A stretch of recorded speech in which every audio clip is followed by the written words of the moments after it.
Greetings, salutations, kamikaze sound waves here.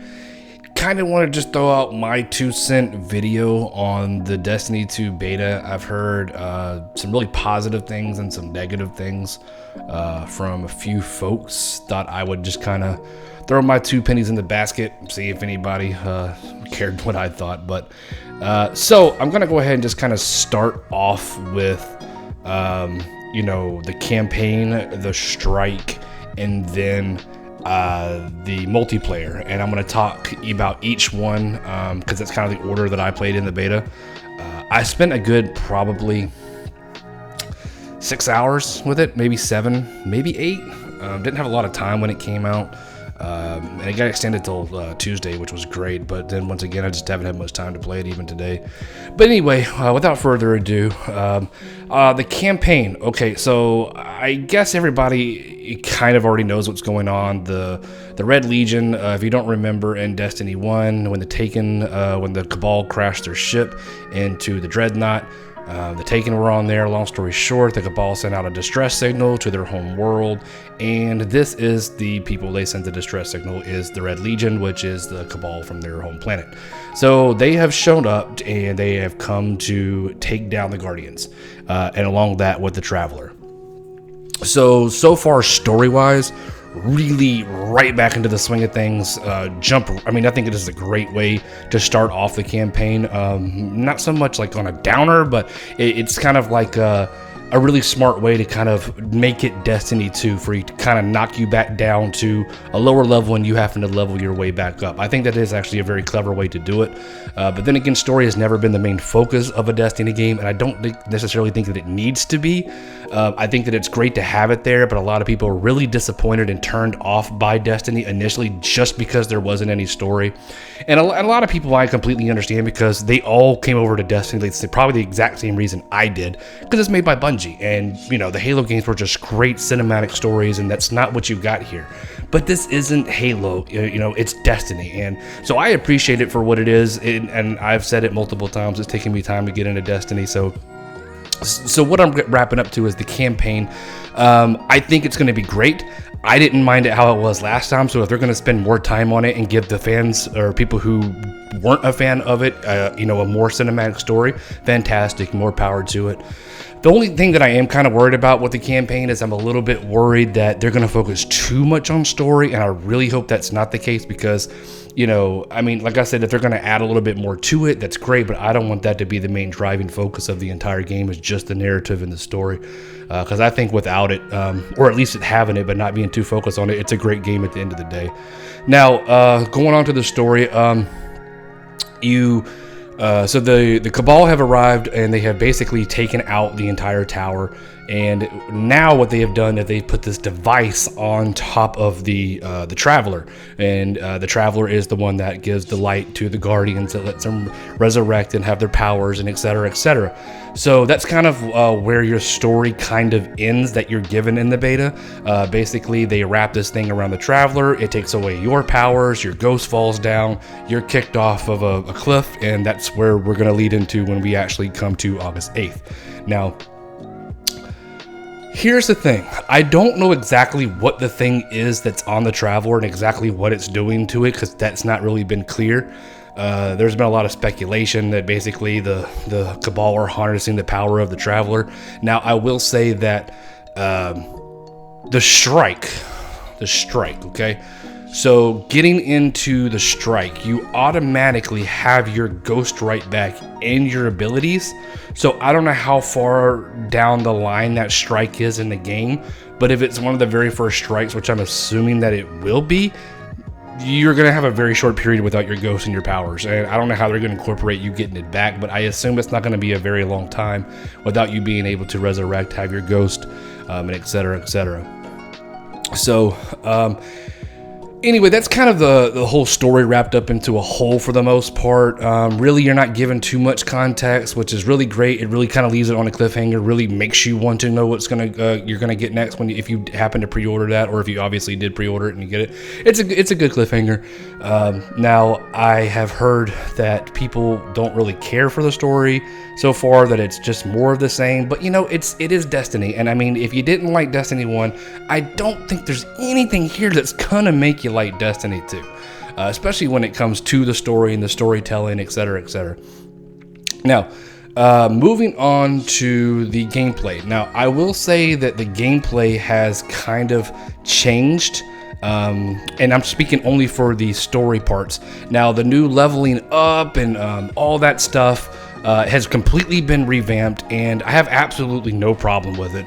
I think it's more intuitive, more easier to figure out. Now, I don't know how they'll go about exactly leveling this up, or if there will be any level up to it. I think that they may just do away with that, and you're kind of just giving all of these things for you to switch around, which I think was actually really, really great, because really that leveling up was a lot of grinding to do that, especially if you wanted to start a new character and how long it took to level up that stuff. Because I remember I started Destiny on Xbox One after playing it on PS4 for forever, and having to level up my one class took forever. So this is the new class, or one of them, and like I said, it's very laid out, very intuitive. I'm actually really liking it now. I will say that people are saying that the gameplay is just the same. I'm going to completely 100% disagree. They have revamped a lot of things here.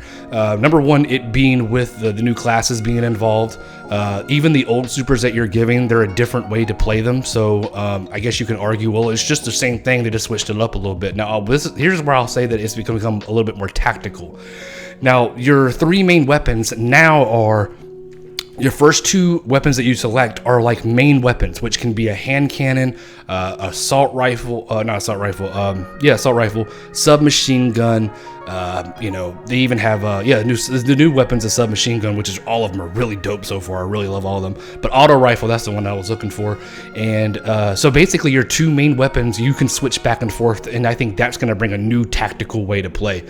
Also, your third weapon now, which is usually your heavy weapon, now your shotguns and your sniper rifles are thrown in there along with your rocket launcher. I haven't seen a heavy machine gun yet, so I don't know if those are still in there, but there definitely is rocket launchers. Those are back for sure. I actually just got one the other day, and I was like, man, there's no rocket launchers in this game. That's gonna piss a lot of people off. But no, there definitely is rocket launchers in it.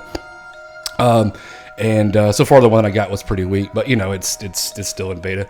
But anyway, what I'm getting to is I think that they've changed a lot of the way, and just with those changes with the weapons themselves, see how you have you can have a pistol and an auto rifle and be able to switch back between those. Now I think it's going to bring a new type of I do think it's going to bring a lot more tacticalness to it, also because now your shotguns are going to be considered like your power ammo. So you really have to make that decision. Do you want to use your rocket launcher?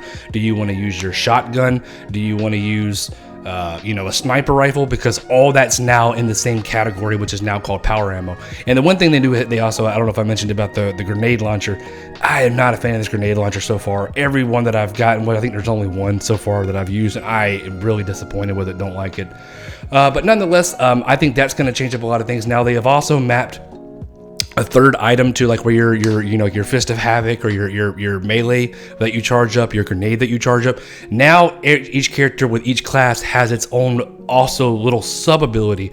And for example, if you're playing Titan, if you're using charger, if you're playing Titan and you're using striker class, the shoulder charge, it's like now it has a recharge to it. You can't just spam it and spam it and spam it. And for example, the hunter has two of them, but one of them, which I really like, is if you're low on ammo, you can kind of hit it and he'll do a little twirl. Makes you invincible for just a second, and it reloads your weapon automatically. And you're right back in harm's way. But still, these are little things that you can charge up, which I also think brings really new, just a different way to play it. Also with the Titan, another ability that I thought was really, really cool is it has this shield that you can drop. It's like a little low shield, and you kind of just hide behind it. It doesn't completely, seal you off from damage or anything like that, but you can kind of poke up, and every time you poke up from it, because you're supposed to be crouching behind it, it automatically reloads your weapon. So that's another really cool thing that I thought they brought. So I think that these new items would give it a whole new different way to play the campaign, a whole different new way to play, et cetera, et cetera. So yeah, I mean, like that's all still speaking from just the story wise, the strike, et cetera, et cetera. And I will say, which I'll get to all of these points for the multiplayer, because I think all of these points bring a whole different game to the multiplayer, which I'll get to in just a second. But the supers charge super slow, man. You're getting like, all right, so I would say in the time it would take you to get like 2 to even sometimes 3 supers. In Destiny 1, you're getting 1 out of this, which really makes you focus more on game, like gunplay, shooting, aiming. You or need to be more precise with that. You can't really just rely on your supers.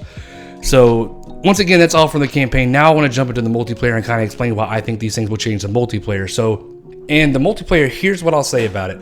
Like I said, your supers cannot be super spammed anymore. You really have to rely on yourself. You're definitely maybe getting 1 super per match, and you're really gonna get that super a little bit quicker, obviously depending on if you're doing good or bad or how many kills you're getting. Obviously that's how it goes, but you're just about everybody kind of gets their super towards the end of the match, about 87% of the way through the match. That's just about when everyone gets their super. So that's when everybody just kind of goes like crazy with their super, but you can kind of, play back a little bit, let everybody run out their supers and then go in for the kill and take out the entire team. I think it's really great that they're doing that. I think that it really brings a whole new level of going back to just, having to rely on your gun, your skills, and not just spamming supers. Now, I'm sure there'll be mode for that because, Mayhem and Destiny was a ton of fun. So I wouldn't mind something like that as a gameplay mode. But the only ones that are available right now is Zones and this new one called Control. And basically what you do is you have to set off bombs. The other opposing team has to knock it out. That's a new one. They have to defuse the bomb. So anyway, I think that in bringing the new classes in it obviously changes everything. The new abilities, certain things like the shoulder charge being able to have to be recharged, not being able to run around the corner and spam it. It really, in the multiplayer, you're really going to have to rely on your aiming skills, on your gunning skills, and I think that it just brings a whole new, like, really good feel and way to play it. I so far have really enjoyed it with this stuff. So honestly, if you're asking me in a whole, do I think Destiny 2 beta is living up to the hype of what a Destiny 2 game should be? The answer is yes, absolutely. Now, I've heard the argument, well, this isn't Destiny 2, this is Destiny 1.5, this is nothing but an update. Okay, if, like I said, this is Destiny, and if for them to completely throw out the entire playbook, I think they're going to be pissing a lot of their hardcore fans and fans, the people who stuck with it. I don't think Destiny should do anything trying to, reap what they can with the fans who said, I don't like Destiny, it doesn't have enough story, it doesn't have... Okay, if it wasn't for you for the get-go, this is the game that they wanted to make, etc., etc. I mean, I'm not saying that no one should listen to you, but at the same time, us Destiny fans who stuck around and love the game, I think that's the people that Destiny should be paying attention to, and they are. And I think they're also trying to get some of the people who maybe have walked away from it because of those issues. So I think they're trying to doctor it up with a little bit more story and say, hey, I know you felt like we missed out on this, but now we have a little bit of this. So I think they're trying to meet everyone across the board, which is a great thing. So I will argue that I don't feel this is like a 1.5. Like I said, with the new supers, with the revamping of the system, with the new things implemented, I think this is worthy of a Destiny 2. Destiny 2 for sure. I don't really see it just being a 1.5. This is definitely a full sequel, and I am seriously completely excited. I seriously cannot wait. But other than that, man, that's all I really got, and I hope you guys enjoyed me just sitting here talking about Destiny 2 beta. Like I said, I really enjoyed it. If you fell out of Destiny, I would really give it another chance. I really think that if you were really disappointed in the story, you might get what you were looking for here. And other than that, man, that's all I really got. I'm out of here. Thanks for watching, and I'll check you in the next one. Later.